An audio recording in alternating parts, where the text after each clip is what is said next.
Hello everyone, my name is Sana Mahajan. I am a legal intern in Lexis Company, and today's topic of mine is upon the process of conciliation, which we have already discussed about it in a previous video.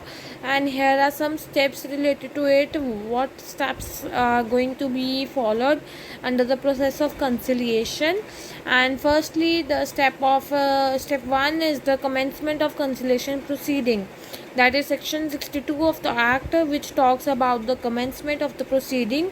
In order for the conciliation proceeding, either one of the parties should have written in invitation to the other party, and only if the other party accepts the invitation, and that shall go ahead with the conciliation proceeding. And if the party does not get ready or reply within the day of 30 days of time period, it shall be considered that the invitation is not been accepted within. If the invitation has not been a reply of the invitation has not been given within the 30 days.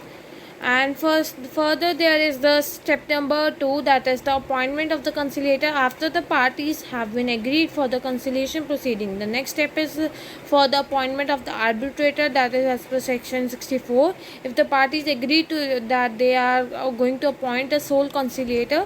If the parties agrees upon appointing the two conciliator, each party shall appoint one conciliator for each. And in case of the parties agrees upon the three conciliator, each party shall appoint one conciliator each, and the third conciliator should be the presiding conciliator. Further, there is a step number 3, submission of the written statement of the conciliator.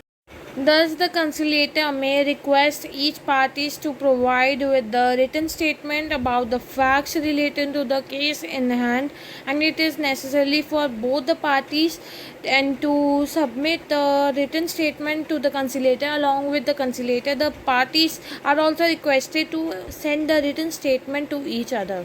Further, there is a step number 4, to conduct the conciliation proceeding, and the conciliator may decide to talk the parties through written or oral communication, and he may also decide to meet the parties together or separately, and they may conduct the proceedings and which seem to be suitable for in the case of a particular case of the parties.